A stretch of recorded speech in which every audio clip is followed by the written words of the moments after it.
Bienvenidas a la Casa de la Virgen. Le damos también la bienvenida a aquellos hermanos que se están sumando ahora en la transmisión, a esta invitación muy particular que le vamos a hacer ahora para compartir este ratito. Lo que vamos a compartir ahora, vamos a escuchar la palabra y vamos a tratar de entrar de a poco en este misterio del día que hoy vamos a vivir. Hoy es Viernes Santo, por eso hemos querido comenzar aquí desde el santuario esta jornada con una catequesis, con una meditación sobre lo que significa este día para los cristianos. Hoy no es un día más, les diría, es el día más particular, más raro si se quiere de todo el año, porque es el único día en el año en que no hay misa. Hoy no se celebra la misa. Hoy tendremos a la mitad del día, a las 15 horas, aquí en el templo, la celebración de la Pasión. Hoy el Señor Jesús muere en la cruz. Ese es el corazón de este día. Es el misterio que hoy vamos a contemplar. Ese misterio que hoy contemplamos está armado. La liturgia es la forma que tiene la Iglesia de vivir los misterios de Jesús, de vivir lo que a nosotros nos da vida. Si hoy ustedes, yo, todos los peregrinos que irán llegando al santuario en el día de hoy, estamos acá, es porque ocurrió algo en algún momento de la historia que dio vuelta a la página, que nos mostró algo diferente. Eso nosotros lo llamamos Pascua. ¿Qué es la Pascua? La Pascua es pasar de vivir una vida oscura, una vida mediocre, una vida esclava, a pasar a vivir una vida plena, una vida llena de luz, llena de esperanza, llena de alegría. Y esa Pascua nosotros la celebramos a lo largo de 3 días, lo que conocemos con el nombre de Triduo Pascual, donde se va poniendo el foco. Vieron cuando con el celular enfocamos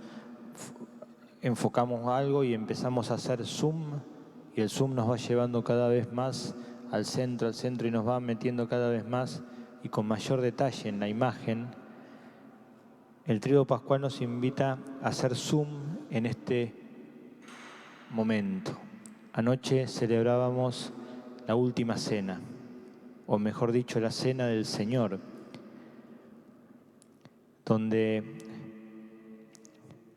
Jesús le lava los pies a sus discípulos para enseñarnos que el único amor que vale la pena vivir es el servicio. No hay otro amor más importante. El resto es egoísmo, no es amor, el servicio. Y luego de eso hicimos oración, estuvimos con Jesús, recreando aquella noche del jueves al viernes en la cual Jesús es entregado por Judas y es llevado ante las autoridades romanas, primero ante Herodes, y después ante Poncio Pilatos, y luego es condenado a muerte. Y llegamos a este día, el viernes. Hoy no hay misa.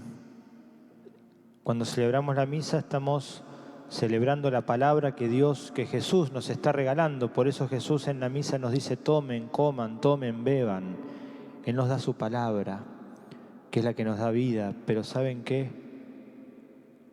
Desde hoy y mañana la palabra estará muerta. Por eso no se puede celebrar la misa, porque no hay palabra, porque está en un sepulcro. Entonces, la Iglesia al no poder mirar la palabra del pan y del vino, de la Eucaristía, de la comunión, pone la mirada sobre la cruz. Porque necesitamos ese signo que nos diga que Dios está con nosotros, aunque parezca que todo se viene abajo, y miramos la cruz. Y es el único día del año en el cual, en vez de arrodillarnos ante la Eucaristía, nos arrodillamos ante la cruz, porque reconocemos que en esta cruz está colgada la salvación del mundo, está colgada nuestra salvación. Es un día de silencio, de oración. Es un día para volver a ver qué es lo que sucedió el Viernes Santo.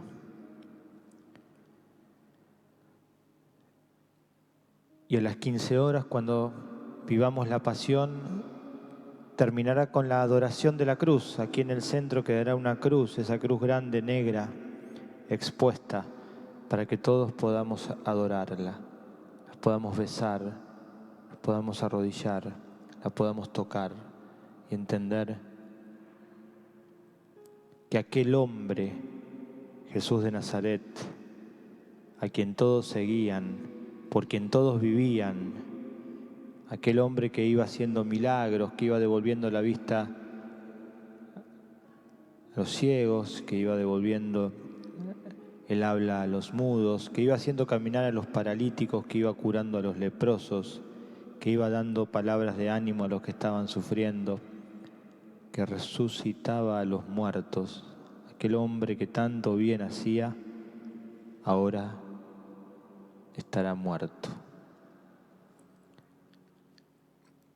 Es el día de la soledad. Jesús queda solo en la cruz. Y uno me podría decir, bueno, ¿por qué? ¿Por qué un hombre que hace tanto bien? ¿Por qué un hombre que transforma el mundo con su luz puede terminar así, sufriendo lo que sufrió? Y ahí entramos en el misterio de nuestra historia. Ahí entramos a entender el porqué, porque esto tiene un porqué. Y el porqué es el cumplimiento del plan salvífico, el cumplimiento del plan que Dios tiene para salvar al hombre. ¿Saben qué significa salvar? Significa reconstruir, recrear el vínculo que está roto. Por eso es un día de perdón. Por eso es el día en el cual los únicos sacramentos que la Iglesia celebra hoy, los únicos 2 sacramentos que la Iglesia celebra hoy, son la confesión y la unción de los enfermos. 2 sacramentos que buscan volver a recrear el vínculo que está roto. Estar peleado con un hermano, con una hermana, con un hijo, una hija, el padre o la madre, o los abuelos, o los tíos, o los amigos. Estar distanciados es estar muertos. Lo único que nos mata es la pérdida de ese vínculo. Por eso, la salvación de Dios necesitó pasar por este momento. Y ahora trataremos de ver, iluminados por la palabra, qué significa eso. ¿Cuál es entonces, la pregunta sería, cuál es entonces el sentido de la muerte de Jesús?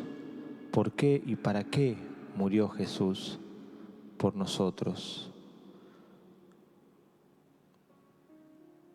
Cuando era chico me acuerdo que entrábamos a una iglesia y una catequista me dice, mirá, ahí está Jesús en la cruz, Él murió por vos y por tus pecados. Y yo imagino ese chico decía, ¿pero por qué? ¿Yo qué hice para que tuviera que morir por mí? Hay que ir al Evangelio.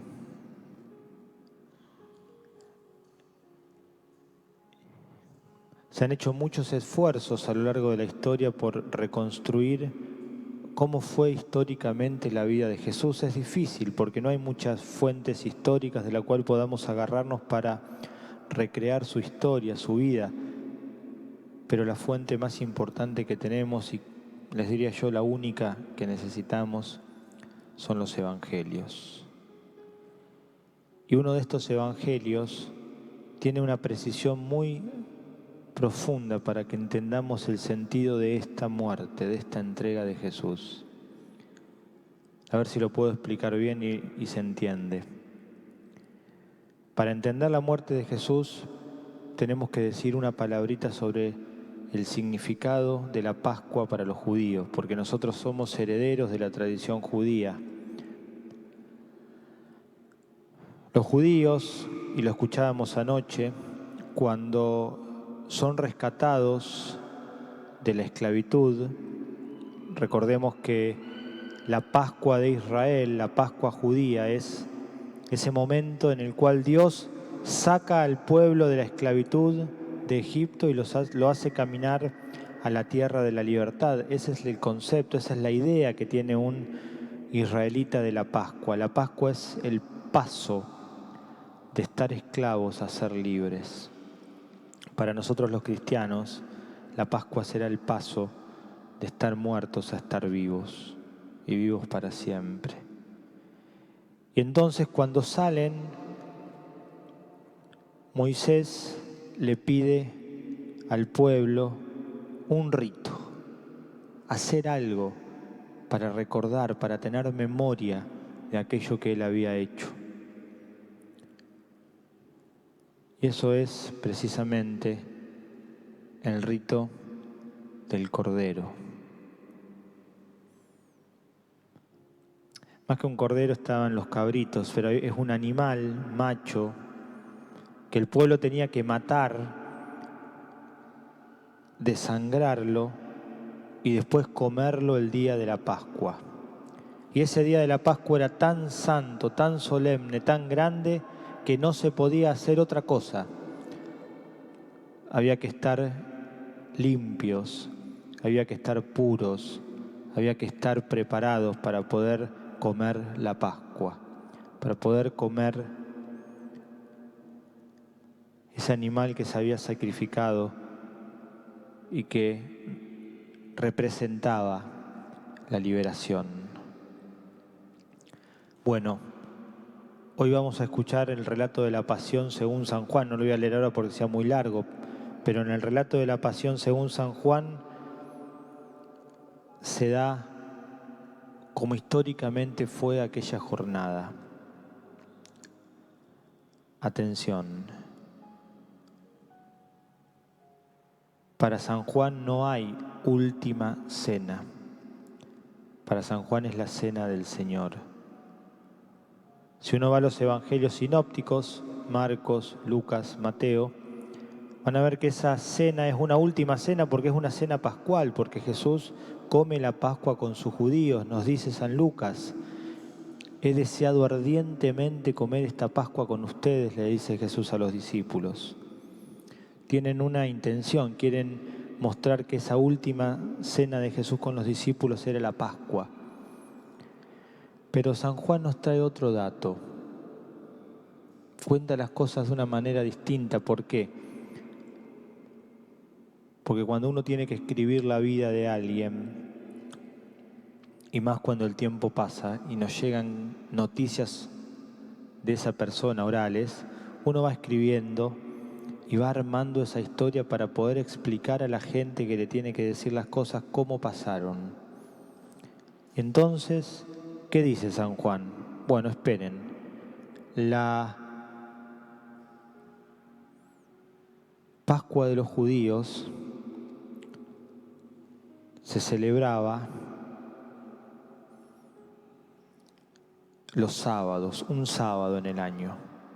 Pero los judíos ordenan el día de esta manera. Para un israelita, el día empieza la tarde anterior, no empieza como para nosotros a las 12 horas de la noche. El día empieza al atardecer del día anterior, es decir, si la Pascua es el sábado, la Pascua empieza el viernes a la tardecita y la cena del viernes es la cena pascual. y la Pascua termina el sábado a la tardecita. ¿Se entiende? Empieza del viernes a la tarde al sábado a la tarde. Ese es el día. Así se entiende un día para el judaísmo. Entonces San Juan, teniendo ese dato, nos dice lo siguiente: que los sumos sacerdotes llevan a Jesús ante Herodes para juzgarlo. Ahora hablaremos del juicio, para juzgarlo, pero ellos se quedan afuera, no entran los sumos sacerdotes a donde estaba Herodes, porque no se podían contaminar, no podían entrar en contacto con los romanos, con los paganos, para poder comer la Pascua. Cuando a Jesús lo llevan ante Herodes, todavía no era la Pascua. Entonces, si la Pascua va del viernes a la tarde al sábado a la tarde, quiere decir entonces que a Jesús lo llevan a meter preso, lo que celebramos anoche, el jueves a la noche, no el viernes, el jueves a la noche. Entonces Jesús cena con los discípulos el jueves. Por eso no es una última cena, porque la última cena tendría que haber sido el viernes. Por eso celebramos ayer la última cena. Y es una cena distinta porque no está el animal, no está el cabrito pascual, sino que Jesús lavó los pies, otra cosa. Y nos dice San Juan entonces que a partir de ahí, de ese jueves a la noche, de ayer a la noche, a Jesús lo fueron llevando por distintos juicios, con Herodes, con Pilatos. Y escucharemos hoy ese diálogo tan profundo y tan fuerte que tiene Jesús con Pilatos, donde Pilato le hará la pregunta clave de todo el Evangelio. Le dirá a Jesús preguntándole: ¿tú eres rey? Y Jesús le dice: sí, yo soy rey y para esto he venido. Jesús se proclama como rey. Entonces Pilato lo condena a muerte. Entonces, ¿por qué lo condenan a muerte a Jesús?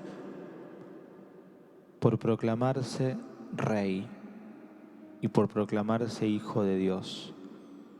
Crucifícalo, crucifícalo, dirá el pueblo de Jerusalén cuando Pilato lo ponga delante de ellos, burlándose de él. Y acá viene el dato que nos trae San Juan y que explica la muerte de Jesús. Los viernes a la tarde, antes de la cena, se mata el macho cabrío, el animal, para comer la Pascua. Se lo mata en el templo de Jerusalén. Ahí se mata el animal pascual, en el templo. El cordero del templo se lo sacrifica y después se lo lleva para comer a la noche. Por eso celebramos nosotros conmemorando la pasión a las 3 de la tarde aproximadamente, porque era la hora en la cual se hacían los sacrificios de estos animales pascuales en el templo. Por eso Jesús muere afuera de Jerusalén, muere solo, mientras que los religiosos de Israel están celebrando su Pascua matando sus animales. ¿Ven los dos signos contrapuestos que pone San Juan? Mientras en el templo de Jerusalén se está celebrando la Pascua porque están matando a los animales, Jesús está muriendo solo, injustamente condenado a muerte en la cruz. Mientras unos celebran, otros lloran. Mientras unos recuerdan aquel día glorioso de la libertad, otros quedan presos de la desesperanza y la oscuridad, porque aquellos que seguían a Jesús, al verlo morir en la cruz, lo dejaron solo, salvo dos: María la Virgen y el discípulo amado. Este es el sentido que tiene la muerte para San Juan. Una nueva manera de entender el paso de Dios por nuestra vida. Y ahora vamos a lo más complejo quizás. ¿Por qué Jesús, mejor dicho, por qué Dios asume este camino? Les voy a leer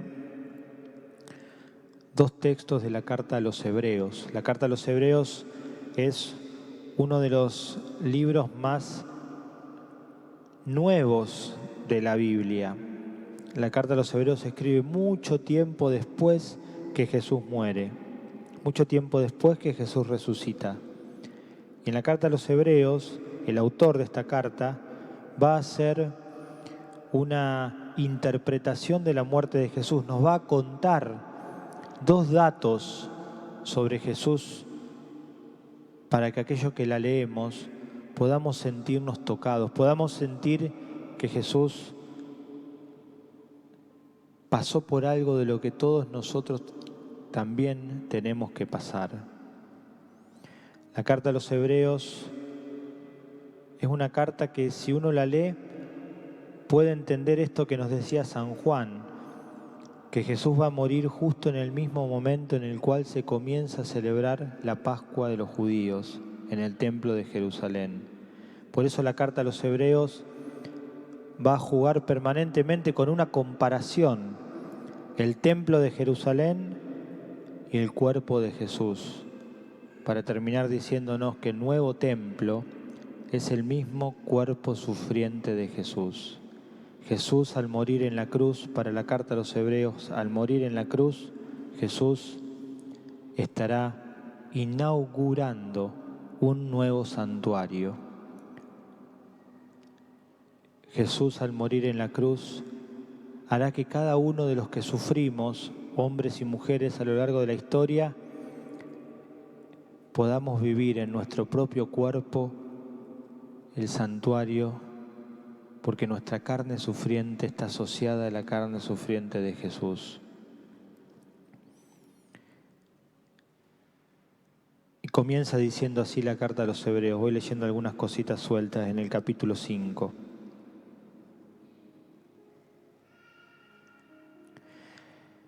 Para el pueblo de Israel existían sacerdotes. Tenían sacerdotes que entraban al templo y rezaban por todo el pueblo. Pero estos sacerdotes, que pertenecían a la tribu levita,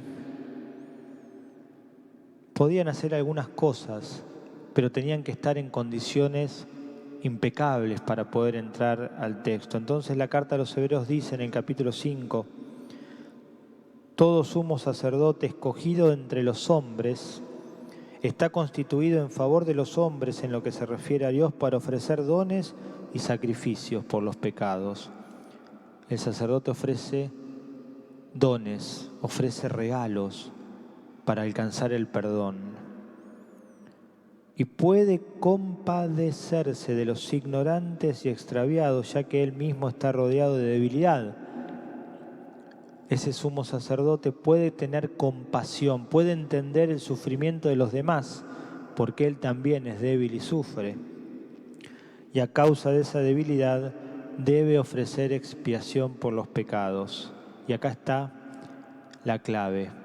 Como es uno más del pueblo, como es frágil, como es débil, como también se puede equivocar y sufrir, tiene que pedir perdón por sus propios pecados. Por eso este sumo sacerdote, una vez al año,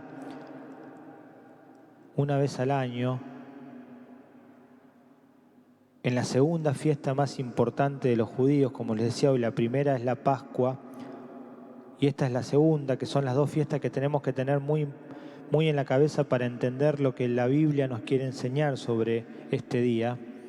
La segunda gran fiesta es el día del perdón, el Yom Kippur. Es el único día en todo el año en el cual el sumo sacerdote entraba al templo de Jerusalén, al lugar más sagrado del templo, y con la sangre de estos animales que les contaba hace un rato, rociaba el altar, rociábase a sí mismo y rociaba a la gente que estaba con él. para que a través de esa sangre puedan alcanzar el perdón. ¿Cuál es el sentido cuál es la mentalidad antigua? Que la sangre limpia, que para que haya un perdón verdadero, para que pueda haber borrón y cuenta nueva, si no hay sangre, si no hay vida derramada, no se puede alcanzar. Fíjense cómo esto nos va acercando de a poquito a este misterio de la pasión de Jesús. Y sigue diciendo esto la carta a los Hebreos. Debe ofrecer expiación por los pecados, tanto por los del pueblo como por los suyos. Y nadie se atribuye este honor, sino el que es llamado por Dios como Aarón. Solo estos sacerdotes. De igual modo, y ahora entra Cristo. Cristo no se apropió de la gloria de ser sumo sacerdote, sino que se la otorgó el que le dijo: tú eres mi hijo, yo te he engendrado hoy. Acá aparece algo nuevo. Cristo sumo sacerdote es hijo. Y atención con lo que dice ahora.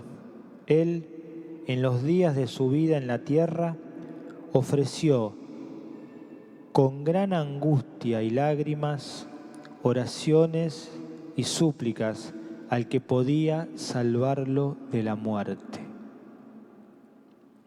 ¿Cuántas veces vemos aquí en Luján, o nosotros mismos nos puede haber pasado alguna vez, ante el peligro inminente de la muerte de algún ser querido o por nosotros mismos, rezar a Dios con súplicas desesperadas, con lágrimas, para que nos pueda salvar de la muerte?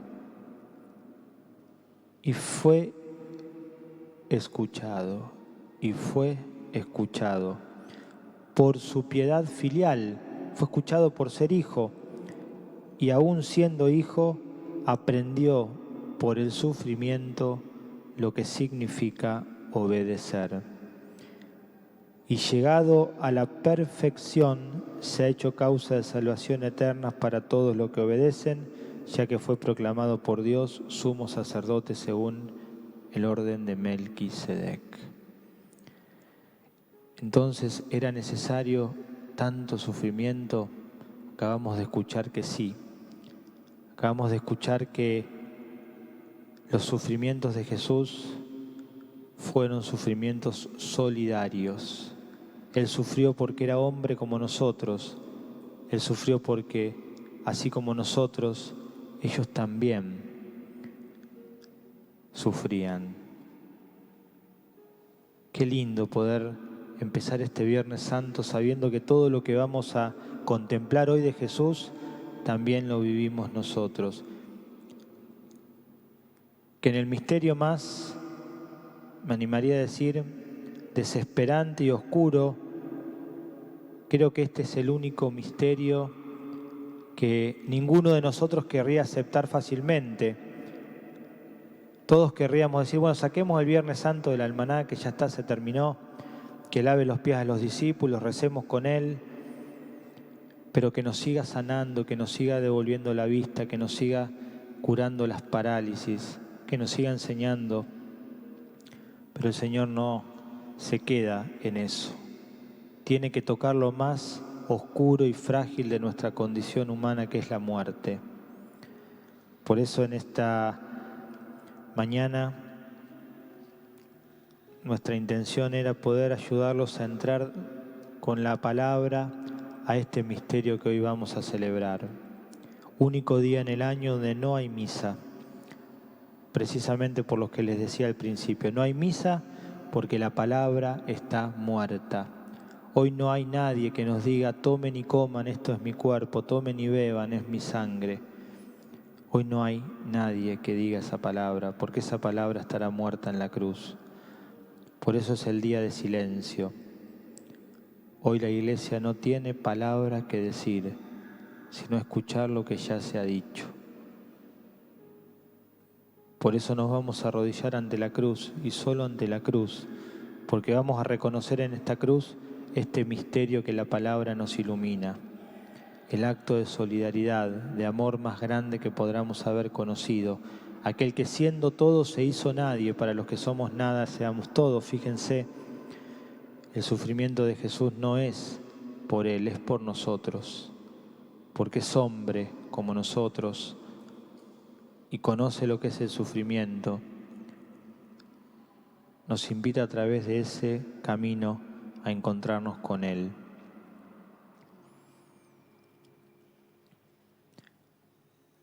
Dice en otra parte de la carta a los Hebreos, ya que tenemos un sumo sacerdote que ha entrado en los cielos, Jesús, el Hijo de Dios, mantengámonos firmes en la confesión de fe, porque no tenemos un sumo sacerdote que no se pueda compadecer de nuestros dolores y debilidades, sino que de manera semejante a nosotros ha sido probado en todo excepto en el pecado.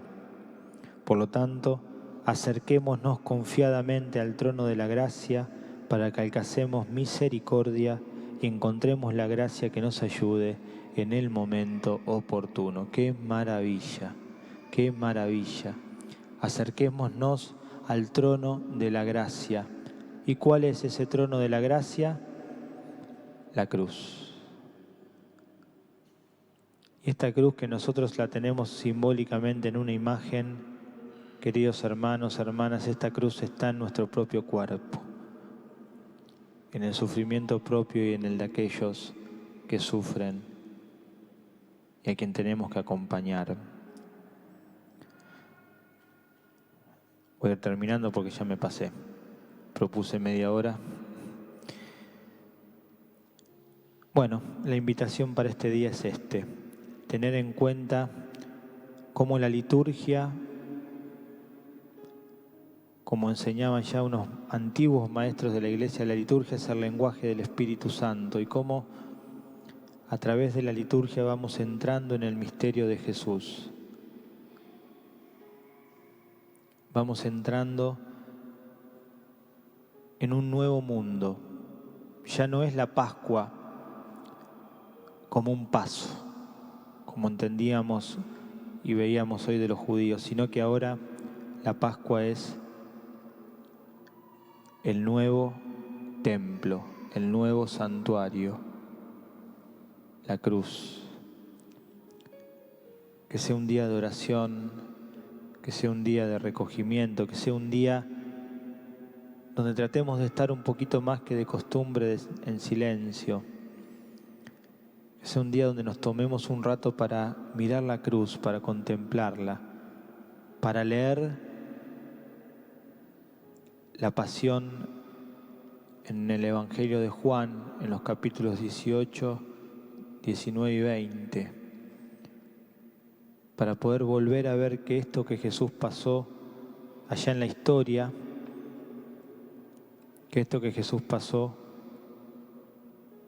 inaugura una nueva manera de entender la vida, le da un nuevo sentido al sufrimiento y nos ayuda a poder caminar con alegría. Vayamos al trono de la gracia, como decía la carta a los Hebreos, para encontrar en Él misericordia y auxilio.